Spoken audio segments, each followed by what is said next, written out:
parecieran un engaño a la inteligencia de todos, porque sabemos que no se pueden contestar todas las preguntas que hacemos en 5 minutos. Entonces yo les pediría que las preguntas que no se alcancen a contestar me las pudieran hacer llegar por escrito y que me pudiesen decir en qué tiempo sería. Muchas gracias. En el tema específico del asunto de la mina de Buenavista, yo he escuchado las respuestas que ustedes han dado, pero yo creo que vale hacer un recuento de los hechos. Primero, el 6 de agosto, que es el primer derrame, el 6 de agosto que sucede el primer derrame, no se avisa por parte de la mina, y aquí lo digo por el tema de los hechos dolosos, señor procurador, no se avisa por parte de la mina sobre el derrame que hay de la tinaja 1, entiendo, sino que hasta 29 horas después se entera el gobierno del estado por un post de Facebook que hace un trabajador en uno de los municipios del río Bacanuchi, río abajo. La empresa, que ya había tratado de hacer un bordo para que no llegaran las aguas contaminadas al río, no había anunciado, y no solamente no había anunciado, sino que además mintió después en sus declaraciones, y eso está en las actas que tienen sus delegados en Sonora, sobre la razón del derrame, y dijeron que había sido por el exceso de lluvias.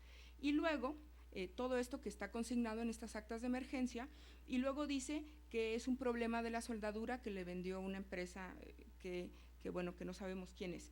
Insisto que todo esto lo hago como un recuento por el tema del dolo y los hechos fortuitos en el fincamiento de responsabilidades. Pero luego, el 20 de septiembre, perdón, hay otros 2 derrames. Uno que va al río Bacanuchi, Sonora, y el otro que va al río San Pedro, que es donde se declara esta emergencia de que podría llegar a aguas internacionales. Y luego hay unas declaraciones que yo considero muy simpáticas del secretario de Trabajo, el señor Navarrete Prida, que dice, menos de 12 horas después, dice que no hay daño al medio ambiente y que no hay daño hacia las personas.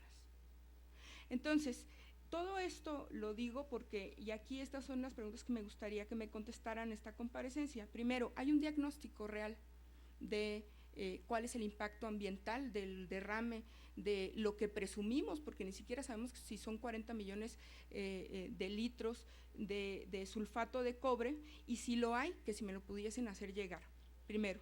Y segundo, si hay este diagnóstico, me gustaría saber cómo este diagnóstico determinó el monto del resarcimiento del daño o el monto que se tendría que pagar a los ciudadanos para la determinación del fideicomiso, porque ustedes hablan de 2,000 millones de pesos, pero no nos queda claro cuánto se le va a dar a cada persona y sobre qué.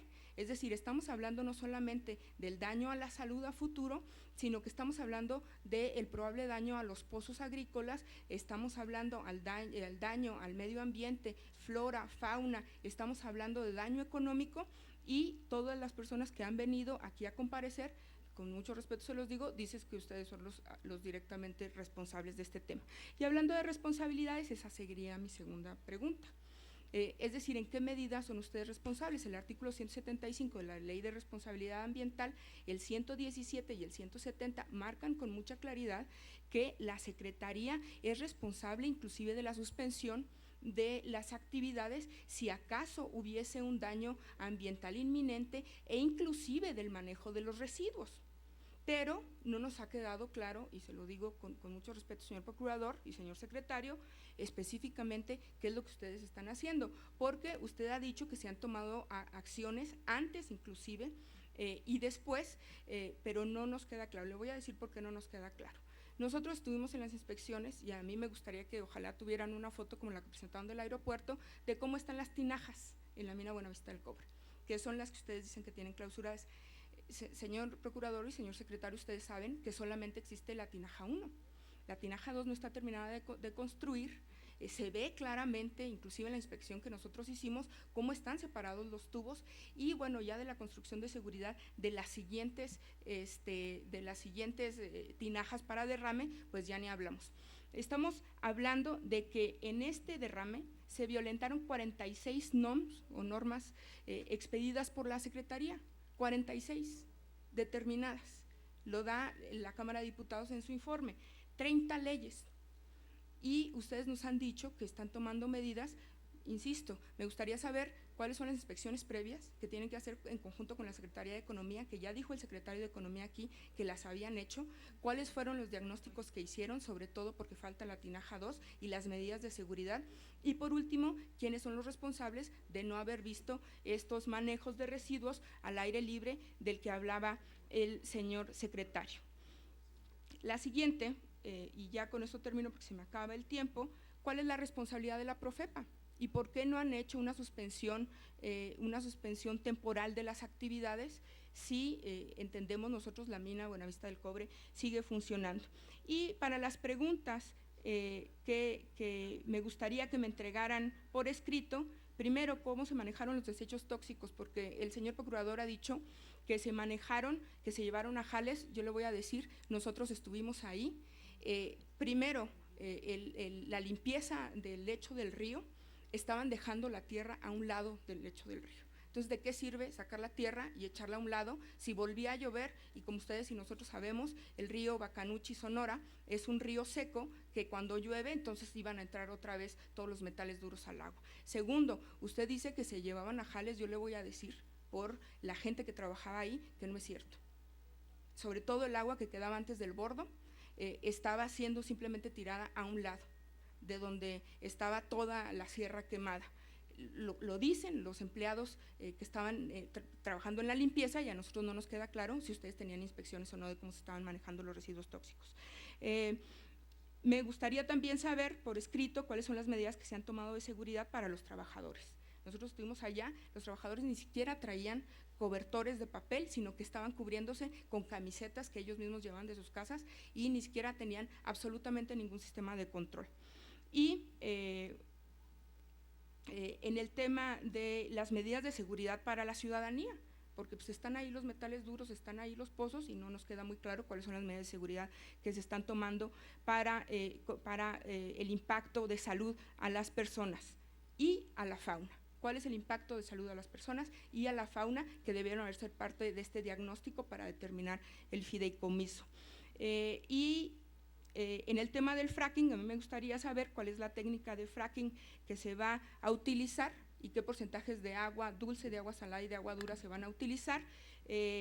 Y esta es para el señor secretario específicamente, a cuánto asciende el monto del beneficio económico por la aplicación del fracking y cuánto es en comparación el daño ambiental, porque usted dijo que los beneficios económicos eran mayores. A mí me gustaría saber cómo hizo esa balanza.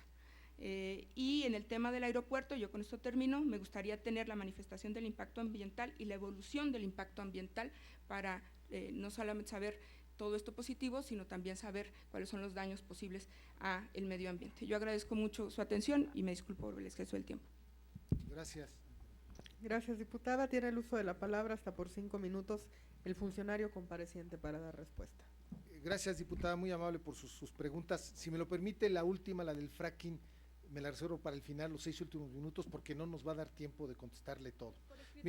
Por escrito, ándale, pues, o le invito para que lo podamos ver con todos los de la comisión. Mire, le hago yo unos comentarios sobre el fideicomiso y luego sobre el resto de las preocupaciones que usted tiene, el señor procurador nos va a hacer el favor de contestarle. El gobierno federal exigió la creación de este fideicomiso, no solamente para lograr la reparación ambiental, sino, como ya lo dijo el procurador, para obligarlos a resarcir a la población los daños en los cuales, las afectaciones que tuvieron a raíz de este derrame. Nosotros consideramos que eran 2,000 millones de pesos los que había que exhibir inicialmente, a través de amortizaciones que se están haciendo de 500 millones de pesos, porque esto es un cálculo que elaboró el Instituto Nacional de Ecología y Cambio Climático, un cambio muy preliminar. Pero, diputada, lo que le quiero decir, olvide usted de los 2,000 millones de pesos, el fideicomiso es ilimitado. Ellos tienen que aportar cualquier cantidad que sea necesario para resarcir el daño ambiental y para resarcirle a la población el daño que sufrieron. El fideicomiso, diputada, está presidido por el subsecretario de Planeación, el maestro Rodolfo Lassi. Él es quien encabeza los trabajos. Aparte, la empresa tiene un representante, pero hay 3 especialistas ambientales, diputada. Uno de ellos es el doctor César Domínguez, director del Instituto de Ecología de la Universidad Nacional Autónoma de México. Está el ingeniero Carlos Mena, él fue director general del Centro Mario Molina durante muchísimos años, y el físico Francisco Novelo, investigador de la Facultad de Ingeniería de la Universidad Nacional Autónoma de México. Todos estos científicos ambientalistas son gentes de reconocido prestigio y de reconocida honestidad y transparencia. Ellos son, diputada, los que nos están ayudando a mejor aplicar los recursos que, como ya le dije a usted, son la cifra que estamos estableciendo, y el compromiso en el fideicomiso es llegar a la cantidad que sea necesaria para resarcir el daño ambiental. Le puedo decir, diputada, que hasta ahorita las asignaciones o el programa de gastos que se tienen del fideicomiso alcanza 522 millones de pesos. Y esto, diputada, se está haciendo con toda la transparencia. Yo le invito a que visite usted la página de internet del fideicomiso, y ahí están todos los gastos, peso por peso, cómo es que se ha venido invirtiendo, cómo es que se ha venido gastando para el beneficio de la población, y todos los detalles, todas las actas, todas las minutas, todos los acuerdos que se han estado tomando en el seno de este fideicomiso, que le aseguro y le garantizo se ha manejado y se seguirá manejando con absoluta y total transparencia. Y si me lo permite, para ver las otras preguntas, le paso el micrófono al procurador. Gracias, secretario. Diputada Aguilar, voy a intentar dar respuesta puntual a cada una de las preguntas, y desde luego me comprometo a enviarle las que usted pide contestemos por escrito, y poner desde luego a su disposición toda la información que sobre este tema en particular tiene la Profepa. Como usted lo ha dicho, el derrame fue el pasado 6 de agosto. El aviso en caso de emergencias está regulado por el reglamento de la Ley General de Gestión de Residuos. En concreto, el artículo 130 establece la obligación para quien produzca un derrame, una descarga o un vertido, de avisar de inmediato a la Procuraduría y a las autoridades competentes. Este aviso inmediato se dio 26 horas después de ocurrido el hecho. Este mismo reglamento establece en el 131 que este aviso debe de formalizarse dentro de los 3 días hábiles siguientes. Este aviso formal, de acuerdo a los registros de la Profepa, ocurrió hasta el día 12 de agosto. Esto es 6 días después y 3 días más del que se presentó este lamentable suceso. Comenta usted también que hay 2 derrames adicionales al del 6 de agosto. Sobre este particular hemos sido muy puntuales en señalar que, si bien los hubo, la mayor parte del derrame, escurrimiento, se debió a las precipitaciones pluviales, estas sí atípicas en la zona, que no se habían presentado cuando menos en los últimos 50 años.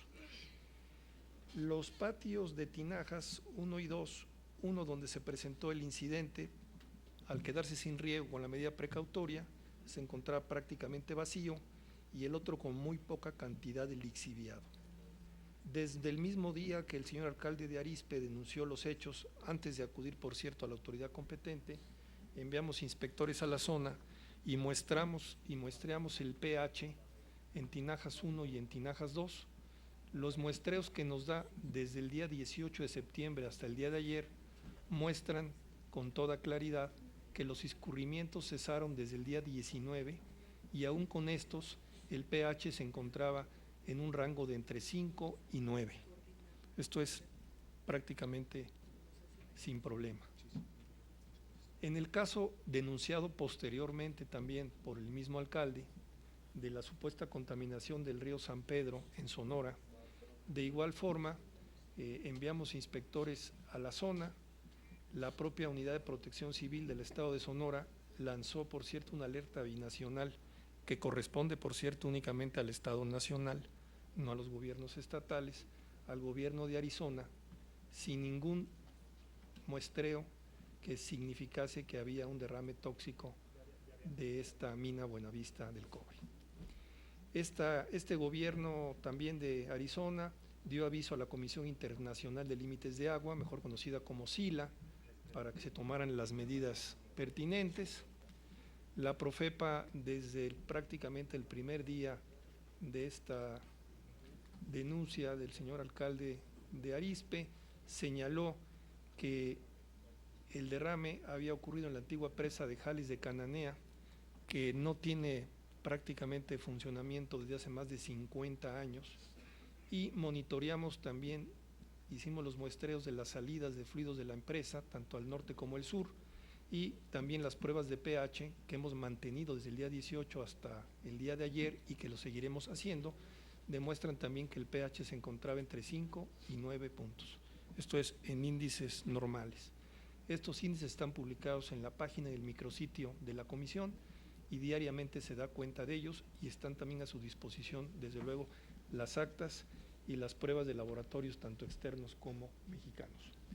Finalmente, sobre este tema le comento que los resultados preliminares que el gobierno de Arizona, a través de la EPA en San Diego, dio a conocer hace algunos días, ratifican los resultados de los muestreos de la Profepa y indican que si bien hubo filtración de esta antigua presa de Jales, no existe contaminación en los propios muestreos que se hicieron a 7 y a 24 millas de la frontera con la ciudad de Cananea. De tal suerte que sobre esos temas no existe contaminación mayor, y avalaría yo lo que comentó el secretario del Trabajo, pues fui yo mismo quien le informó de este hecho como presidente de la comisión y le mostré las evidencias correspondientes, al igual que al secretario Guerra. En el tema de los responsables, bueno, en mi opinión, como siempre lo hemos dicho, la empresa incurrió en responsabilidad objetiva y subjetiva, no tengo ninguna duda. Esto es, virtió líquidos, sustancias peligrosas, y actuó ilícitamente y con dolo al no tomar las medidas preventivas en la construcción, en la ampliación de estas obras que le iban a representar prácticamente duplicar su producción. Todos estos elementos han sido puestos a consideración del Ministerio Público en la presentación de la denuncia penal que hicimos prácticamente días después de este derrame. Adicional a esto, debo decirle que la Profepa coordinó los trabajos para evaluar el daño en materia ambiental, tanto en materia de flora, fauna, vida silvestre, desde luego la contaminación de aguas, de ríos, en materia forestal también, y integró dictámenes que obran ya en manos de la PGR, y la cuantificación del probable daño se hizo con los métodos y la metodología de quien corresponde hacerlo, que es el Instituto Nacional de Ecología y Cambio Climático, que determinó, como ya se ha dicho aquí, y ayer lo dijo el propio titular de la CONAGUA, pues un daño inicial de poco más de 1.800 millones de pesos. El monto inicial base del fideicomiso, como se sabe, son más de 2.000 millones de pesos, y el fideicomiso no se extinguirá hasta que no quede el último daño material pagado y el último daño ambiental reparado. La empresa está obligada a presentar a la Semarnat el programa de remediación o compensación, y este será base fundamental pues para la instrumentación, la ejecución de los recursos de este fideicomiso para poder remediar el daño ambiental, que desde luego lo catalogamos en corto, mediano y largo plazo. En todas las materias que aquí se ha hecho referencia, el fideicomiso ya ha hecho algunas entregas parciales de recursos a los afectados, como consta en la página y como ha dado cuenta el secretario. Aparte de todo esto, bueno, con independencia de la obligación que ha aceptado la empresa de reparar el daño a las personas y el daño ambiental, pues tanto la Profepa como COFEPRIS y la CONAGUA continuamos con los procedimientos administrativos. La Profepa continúa con los suyos. Por cada irregularidad es posible una multa de aproximadamente 3 millones de pesos como tope máximo, las que prevé la propia LEGEPA, la propia Ley de Gestión Integral de Residuos, y estaremos agotando los procedimientos administrativos de estas irregularidades y del resto que encontramos en todas las instalaciones de la mina, que ofrezco también poner a su disposición todas las revisiones que a la mina hizo la Profepa, todas las medidas que dictamos, que de no cumplirse pasarán clausuras temporales y parciales, pudieran pasar a clausuras definitivas. Me detengo aún más en lo que comenta usted, que nuestro compañero, el secretario de Economía, mencionó sobre que la Profepa pudiera tener intervención en la cancelación temporal o definitiva de la concesión. Para no dejar lugar a dudas, la ley minera en su artículo primero, que por cierto también habría que revisar y actualizar, establece claramente que la aplicación de esta ley minera corresponde a la Secretaría de Economía, el artículo primero de la propia ley. Nosotros advertimos que lo que contiene el artículo 42, el 43 de esta ley, el 55, fundamentalmente a los que se ha hecho referencia reiteradamente, requerirían también un ajuste para hacerlos, en nuestra opinión, un poco más expresos en las causales de revocación de la concesión, que adelanto, Economía tiene la facultad clara en el caso en que la empresa esté en los supuestos para la cancelación temporal o definitiva de la concesión. Sería muy útil, creo, propiciar una reforma a la ley minera para establecer condicionantes para el otorgamiento de las concesiones. Por ejemplo, que las empresas cumplan y sean empresas socialmente responsables acreditadas por la Entidad Mexicana de Acreditación, que desde luego cumplan con la legislación ambiental, que los trabajadores cuenten con un salario justo sin prácticas discriminatorias, que representen las minas un beneficio a los pobladores de la zona que se explotan y que cuenten desde luego con la seguridad industrial adecuada, que protejan no únicamente la vida, sino la salud de las personas con el cumplimiento de las medidas sanitarias. Creo que esta pudiera ser una buena sugerencia para fortalecer esta ley minera y desde luego poner más candados al otorgamiento de concesiones a la extracción de minerales de nuestro país. Estaré pendiente finalmente de las revisiones que está haciendo la Secretaría del Trabajo en materia de seguridad industrial. La Conagua, como saben, mantiene la restricción de 322 pozos, hay más de 1.500 pozos en Sonora. Estos 322 se refieren a los márgenes, 500 metros de cada lado del Bacanuchi y del río Sonora, y será levantada la veda, por así llamarle, cuando haya condiciones mínimas sanitarias y ambientales. Muchas gracias, diputada. Si quedara alguna cuestión sin responder, estaré atento para enviársela por escrito a la mayor brevedad. Me solicitan debido a una votación. Voy a hacer algunos comentarios con respecto a la pregunta que me dieron, a la respuesta que me dieron. A ver, a mí me da la impresión que lo que están diciendo primero es que hay, y lo digo con mucho respeto, una confusión en el tema de responsabilidad, y con esto voy a empezar y voy a ser muy concreta. El artículo 170, en efecto, tiene razón, señor procurador, dice que la Semarnat deberá clausurar temporalmente o parcialmente todas las fuentes contaminantes de las instalaciones, en este caso de la mina Buenavista del Cobre. Yo entiendo que ustedes comentan que ya ha sido así. Ahí yo insisto en la pregunta inicial, ¿por qué se da el segundo y tercer derrame si ya están clausuradas estas áreas? Primero. Y segundo, el artículo, tiene usted también la razón, el artículo 43 de la ley minera dice que la Secretaría, y así se refiere, será la responsable de hacer una suspensión temporal de las actividades mineras. Pero el secretario de Economía ha dicho aquí que es responsabilidad de usted dar el dictamen. Entonces, a mí lo que me gustaría saber es si estamos frente a una confusión dentro de el mismo Ejecutivo Federal o hay alguna confusión en la interpretación sistémica de la ley. Y en este tema específicamente le voy a preguntar sobre cómo se va a conformar el delito. Usted ha hablado de hechos ilícitos y dolosos, pero no hay todavía, es decir, más allá de lo que nosotros conocemos, que usted ha hecho una denuncia frente a la Procuraduría General de la República, de la cual, por cierto, el procurador nos dijo que no había avances, y se lo dejamos también para que ustedes puedan, es decir, empujar que haya avances en este tema. No nos queda claro si van a interponer una denuncia más allá del daño ambiental. Y se lo pregunto por lo siguiente: usted es el tercer secretario, el procurador, el secretario de Economía y ahora usted, el procurador, nos dicen que es mucho más rápido primero negociar el resarcimiento del daño y luego irnos a un procedimiento legal.